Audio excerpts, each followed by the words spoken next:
What is going on, you guys? It's Extreme, back once again with another episode of my Road to Max Prestige. And I'm actually not going to talk to you guys as Extreme today. I'm going to talk to you guys as Edward or Eddie, because today is really, really personal. And this is my 7th attempt to do this commentary, and I've decided I'm going to just be straight and blunt, and I'm going to get right into it. So, July 17th of 2008, my mom got sick. And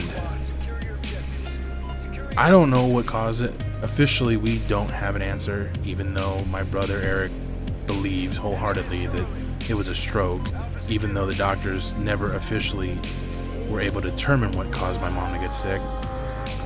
She got sick randomly. It just happened. Like, the whole day she was fine, and then something happened, and about 7:30, here comes my brother Eric, and he's panicked. He's like, dude, something's wrong with mom. Something's wrong with mom. And I told him, dude, nothing's wrong with mom. She's fine. He and I wound up arguing for an hour about this. Finally, we agreed that if she isn't any better by Thursday, we would take her to the hospital. Well, my mom found out about our plans, and if you guys remember, I've told you she was stubborn as hell. She made it clear that if we did that, we would regret it. And I would much rather have regretted it and done what I should have done, and that is push to get her to go to the hospital. But I didn't. I caved, as did my brother Eric and as did my dad, and we gave her what she wanted. We left her alone, we waited. But we didn't wait too much longer, because Saturday night, me, my dad, and my brother sat down and we started hatching a plan about how we were going to get her to the hospital.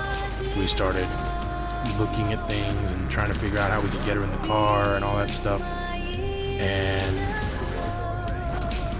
we wound up settling on the simplest and easiest and the most efficient plan. We were going to call 911. I was going to sleep in, because if my mom said, Eddie, help me, and even once, I was going to. And I knew I couldn't be present. I don't envy my dad or my brother and what they had to go through that day. I'm thankful that they went through it. But my brother will tell you, going through that part of it sucked donkey balls. But what happened later on that night, he was grateful he didn't have to do. So she gets to the hospital, and upon arriving, my mom's heart stopped.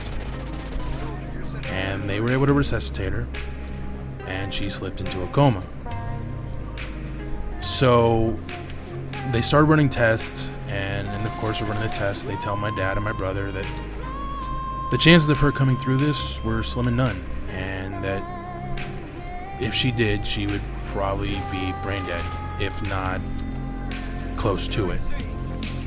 So there was no silver lining to this situation. And it got worse, because right before my dad and brother left, my mom's heart stopped again, and they had to resuscitate her again. And my brother had to see that.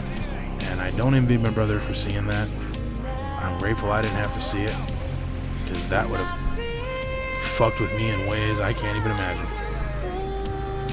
But eventually, they would get home and they would tell us all the news and everything. They would tell me and my girlfriend, who was there. We kind of left my little brother in the dark about this. We kind of didn't say anything to him. He just knew my mom was in the hospital and that she was going to be okay. You know, we got out of the hospital, everything was going to get better now. And we didn't want to tell him differently. So, at about 8 o'clock at night, the hospital had called and told my dad he needed to get down there, because she wasn't going to make it through the night. So my dad and my brother are rushing out the door. 5 minutes later, phone rings. It's the hospital. I'm laying in bed with my girlfriend. I hear the phone ring. I freeze. I don't want to get up. I don't want to move. I ask her, I beg her to go and get the phone and take it to my dad. I lay in bed as she gets out of bed and runs out to take the phone to my dad. And I sat there in bed for a while, waiting for her to come back, hoping it wasn't what I thought it was. And I walked outside after about 10 minutes, 15 minutes. It felt like fucking 40, I swear to God. Walk outside, and there's my brother crying to my girlfriend's shoulder, and there's my dad kind of rambling on incoherently on the phone. And it didn't take a rocket scientist to figure out what had happened. They had called to tell us that my mom had passed. And I'm standing there with my brother, and we're crying, and I'm getting angry and pissed off, and that's just how I deal with things, you know. But my dad continues to ramble. He'd finally gotten off the phone, and my sister-in-law would eventually show up, even though at the time she was just my brother's girlfriend. She showed up, and she's crying, and she's upset. My girlfriend, who barely knew my mom, she's upset, she's crying. And my dad's talking to her, and she's keeping it together, but she's obviously upset for us, and she could see how much it's killing all of us inside. And so you got my dad rambling on incoherently, my sister-in-law who's trying to keep my brother from losing his shit, and then there's me standing there just smoking cigarette after cigarette after cigarette, crying and punching walls, and I about punched my dad's back window out of his van. I was getting that pissed off. And as I went to do it, I stopped and just kind of stood still, and something had dawned on me. Outside for 40 plus minutes, there's my dad, there's Eric, my sister-in-law, my girlfriend, and me. Someone's missing. Fuck. Yep. Blissfully unaware of what was going on was my little brother, and he was sitting inside. I look at my brother Eric, and he immediately knows what's on my mind, and he starts going on and rambling. Dude, no, I can't do that. No, I won't do it. No, you can't make. I'm not fucking doing it. No way. Not doing it. No fucking way in hell. I'm not doing it. No, please don't make me do it. And he starts crying like hardcore. He's basically begging at this point, please don't make me do it, Eddie. And my dad's like, what the hell are you going on about? What's he going on about? And my dad looks at me, and he gets silent. And my dad, like I said, for 40 plus minutes, been rambling on incoherently, shuts the fuck up. And he realizes what I realized and what my brother realized. Someone had to tell Elliot. Someone had to tell the little one. Well, he's not really little, but that's how we all see him. And my girlfriend said, I can do it. And I said, no, it's got to be me. It can't be anyone else.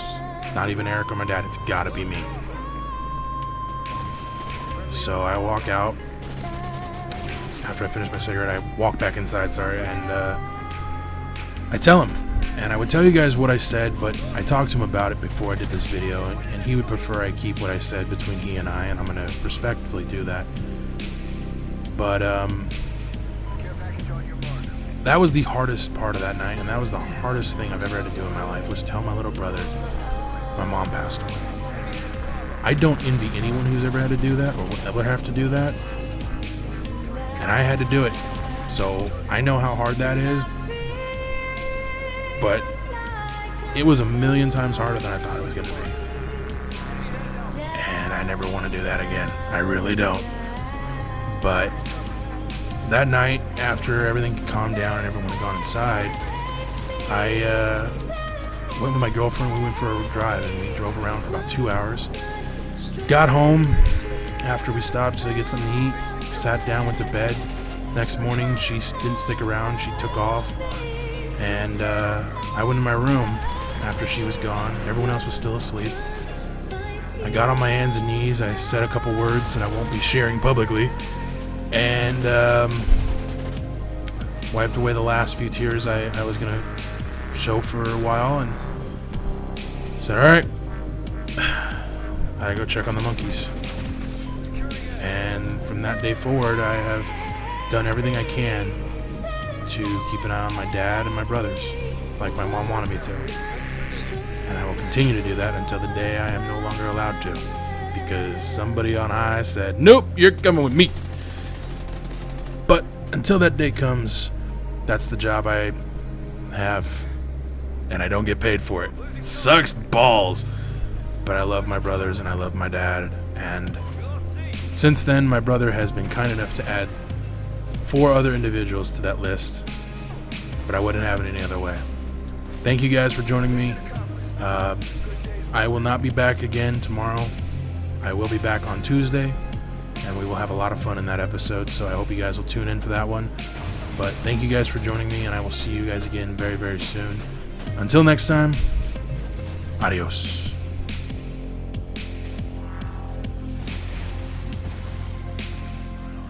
Anytime I think about it, it always reminds me of my mom and my brothers. And for those wondering where my dad was during this incident, well, he was at work.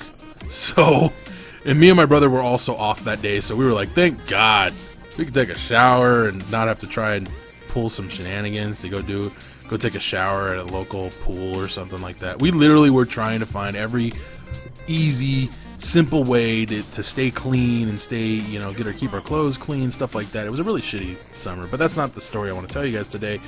But my mom was a very stubborn woman. I told you guys that story yesterday, but my mom was also a very loving, caring, honest, genuine person. And evident